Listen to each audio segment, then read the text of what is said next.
Lebanon ಮೇಲೆ Israel ಭೀಕರ ದಾಳಿಯನ್ನ ನಡೆಸಿದೆ. ಅಟ್ಯಾಕ್ಗೆ 10 ಮಂದಿ ಬಲಿಯಾಗಿದ್ದಾರೆ. ಲೆಬನಾನ್ ಮೇಲೆ ಇಸ್ರೇಲ್ ಭೀಕರ ದಾಳಿ, ಅಟ್ಯಾಕ್ಗೆ 10 ಬಲಿ. ಕದನ ವಿರಾಮ ಘೋಷಣೆಯಾಗಿದ್ರು ಟ್ರಂಪ್ನ ಹುಚ್ಚಾಟ. ಟ್ರಂಪ್ ಹೇಳೋದೊಂದು ಮಾಡೋದೊಂದು ಅಂತ ಕಿಡಿಕಾರಿದ್ದಾರೆ.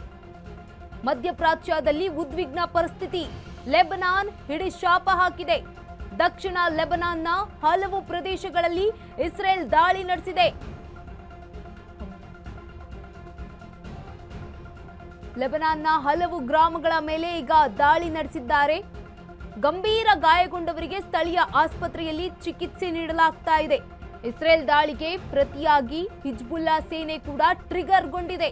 ಡ್ರೋನ್ ಮೂಲಕ ಇಸ್ರೇಲ್ ಮೇಲೆ ಹಿಜ್ಬುಲ್ಲಾ ಸೇನೆ ಅಟ್ಯಾಕ್ ಮಾಡಿದೆ.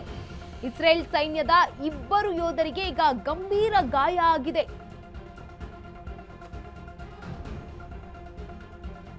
ಕದನ ವಿರಾಮ ಘೋಷಣೆಯಾಗಿದ್ರೂ ಕೂಡ ಟ್ರಂಪ್ನ ಹುಚ್ಚಾಟ ಇನ್ನೂ ಕೂಡ ಜೋರಾಗಿದೆ. ಟ್ರಂಪ್ ಹೇಳಿರೋದೊಂದು, ಮಾಡ್ತಾ ಇರೋದು ಇನ್ನೊಂದು ಅಂತ ಈಗ ಇಲ್ಲಿನ ನಾಗರಿಕರು ಕಿಡಿಕಾರಿದ್ದಾರೆ. ಲೆಬನಾನ್ನ ಮೇಲೆ ಇಸ್ರೇಲ್ ಭೀಕರ ದಾಳಿಯನ್ನ ನಡೆಸಿದೆ. ಈ ಒಂದು ದಾಳಿಗೆ 10 ಜನ ಬಲಿಗೊಂಡಿದ್ದಾರೆ. ಕದನ ವಿರಾಮ ಘೋಷಣೆಯಾಗಿದ್ರೂ ಕೂಡ ಟ್ರಂಪ್ ತಮ್ಮ ಹುಚ್ಚಾಟವನ್ನ ಮತ್ತೆ ಮುಂದುವರಿಸಿಕೊಂಡು ಹೋಗಿದ್ದಾರೆ. ಟ್ರಂಪ್ ಹೇಳೋದೊಂದು ಮಾಡೋದೊಂದು ಅಂತ ಕಿಡಿಯನ್ನ ಕಾರ್ತಿದ್ದಾರೆ. ಮಧ್ಯಪ್ರಾಚ್ಯದಲ್ಲಿ ಉದ್ವಿಗ್ನ ಪರಿಸ್ಥಿತಿ ಜೋರಾಗಿದೆ. ಲೆಬನಾನ್ ಇದರಿಂದಾಗಿ ಹಿಡಿಶಾಪ ಹಾಕ್ತಾ ಇದ್ದಾರೆ. ಅಲ್ಲಿರುವ ನಾಗರಿಕರು ಈಗ ಟ್ರಂಪ್ನ ವಿರುದ್ಧ ಕಿಡಿಕಾರಿದ್ದಾರೆ.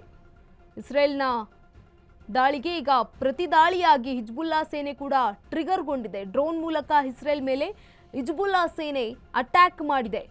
ಇಸ್ರೇಲ್ ಸೈನ್ಯದ 2 ಯೋಧರಿಗೆ ಗಂಭೀರ ಗಾಯಗಳು ಕೂಡ ಆಗಿರುವಂಥದ್ದು.